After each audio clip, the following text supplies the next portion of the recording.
Israel agora, me parece, com a ousadia que teve de enfrentar o Irã ali, junto com os Estados Unidos, lógico, né? Mas ele achou um obstáculo bem maior do que ele imaginou que poderia ser. Ah, sim, porque graças ele a teve Deus, muito, vamos falar, fez o que quis com Gaza. Graças a Deus. Ele fez o que quis com Gaza e agora ele acha alguém com tamanho, né? Pelo menos com força suficiente para mostrar que ele não tem faz... medo. E o Trump, por exemplo, está com o rabo entre as pernas. O Irã, eles mataram o Khamenei, não mudou nada. Aí foram matando na sequência as autoridades subsequentes, não mudou nada. Sim. Aí eles começaram a ver que aquilo ali não tinha uma convergência piramidal só para uma figura do Ayatollah, por exemplo, que a Guarda Revolucionária tem poder em si mesmo, que tem é uma civilização antiga, milenar, que está vindo aí de Xerxes a Taxerxes, que deu aula para tanta gente, para Alexandre o Grande. São os verdadeiros caras da guerra, né? Aí ali chega o Trump, que é um sujeito de Mar-a-Lago, de golfe, não sei o que, é um cara que no escuro, se você bater o pé, ele sai correndo.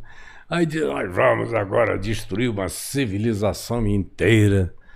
Ele não vai conseguir, nem o Irã está com medo dele. Fortaleceu a população iraniana. Na minha cidade, uniu eles, em Manaus, iniciaram um projeto na época da ditadura militar, com cálculos errados para fazer a estrada, e ela estava voltando para Manaus. Era uma estrada que ia sair de Manaus e levar para um outro lugar. Quando eles viram, ela já tinha feito a volta, estava embicada para Manaus. Aí ela ganhou. Que fez isso aí?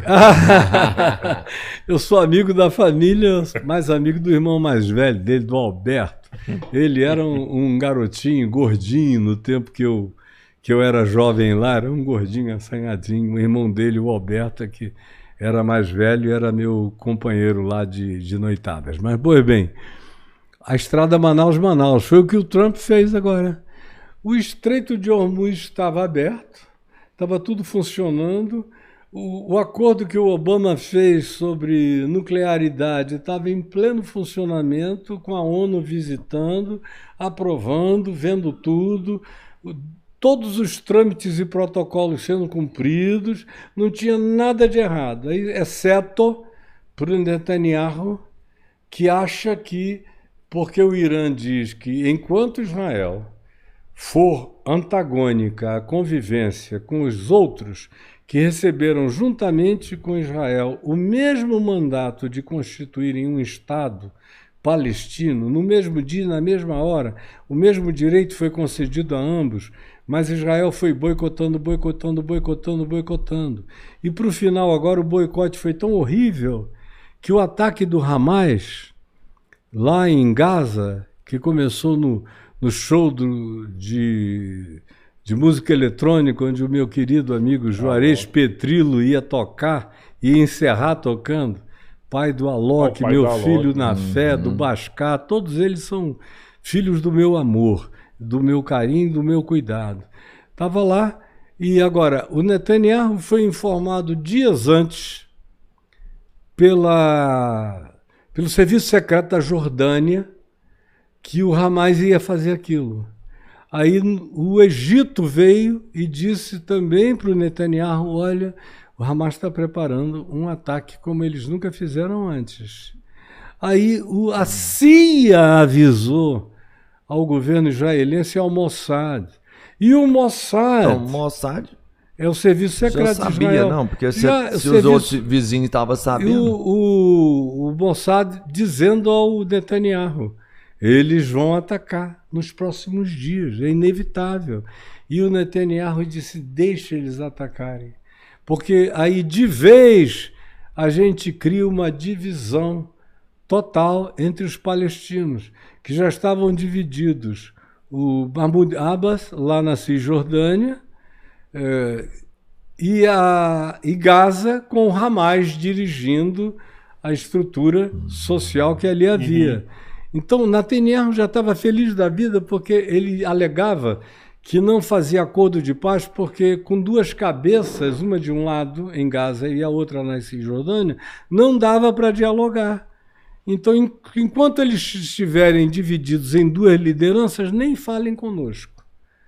E ele queria manter essa divisão. Tanto é que ele deu dinheiro para Hamas, ele alimentou o Hamas, tanto ele quanto a CIA, como alimentou o Hezbollah. Meu Deus, por trás dos panos é tudo máfia da mais perversa. É que o pessoal fica de longe, lendo assim informações genéricas, daqui e dali. Você acha que nesse ataque final, né, o ataque de quando o Hamas ataca Israel no dia da festa lá, teve também um patrocínio, uma organização direta do Netanyahu, sabe? Um incentivo, sei lá. O incentivo foi deixar acontecer. Vem que aqui pode vir nesse dia. O incentivo foi deixar acontecer. Sim. E deixar ainda que aquele festival acontecesse, que o Juarez me contou, que ele ficou tão chocado quando ele chegou no festival, porque dava para ver os muros de Gaza. Aí ele falou, o que a gente veio fazer um festival desse? Parece uma afronta quem está do lado de lá sozinho, ouvindo esse barulho aqui de dia e de noite da gente. Ele ficou tão chateado que o siga nas redes sociais que você vai ver que todo dia ele dá uma paulada no Netanyahu que não tem tamanho. É como se estivesse comemorando uma prisão a céu aberto ali, né? As pessoas e um excitamento, uma provocação, dizendo, olha, enquanto a gente festeja, vocês estão fechados, enclausurados, controlados, limitados por nós e pelos nossos pedágios e pela nossa dominação. Então foi uma provocação enorme, as informações tinham chegado antes, não interessava fazer nada de precaução, de prevenção a respeito, porque o interesse do Netanyahu era justamente o que houve depois. Ele estava na iminência de perder o mandato com o premier, já tinha até perdido uma vez e voltado, alguns meses depois, estava agora na iminência também de ser preso por corrupção. Então essa guerra veio salvá-lo. E agora se ele sai, por exemplo, se o conflito acaba, ele pode ser preso por crime de guerra? Ele já está com essa designação definida nos tribunais internacionais como criminoso de guerra. São poucos os lugares que ele pode visitar no mundo, Estados Unidos e onde mais? Ele, em praticamente todo o resto do mundo, ele é persona non grata e corre o risco de ser preso. E ele, perdendo o mandato dele em Israel, a justiça de Israel vai aprisioná-lo. É que Israel tem uma coisa, em tempo de guerra não se muda governo. E é nisso que ele vai se valendo. Aí vamos agora conseguir uma confusão com o Irã. E aí fizeram, ele achou que era bem mais fácil, e ficou chocado e frustrado, nem esperou que o Irã tivesse os meios para reagir como reagiu. O Irã praticamente acabou com todos os assentamentos do exército americano nos países árabes em volta do Golfo Pérsico. Eles tiveram que ir, inclusive, para dormir, sair das bases americanas e procurar hotéis na cidade, porque foi tudo destruído.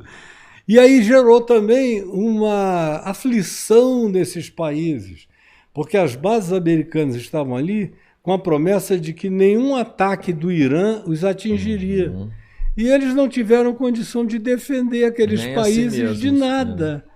Aí destruíram as bases americanas. E o pessoal disse, meu Deus, que segurança que nós temos aqui? Só Israel é que tem. Agora, entra também os arquivos Epstein, que o Mossad tem tudo na mão. O Epstein foi operador do Mossad. O pai da Ghislaine Maxwell era espião do Mossad. Fez inúmeros trabalhos grandiosos para o Mossad. Estava tudo ali jungido e fechado.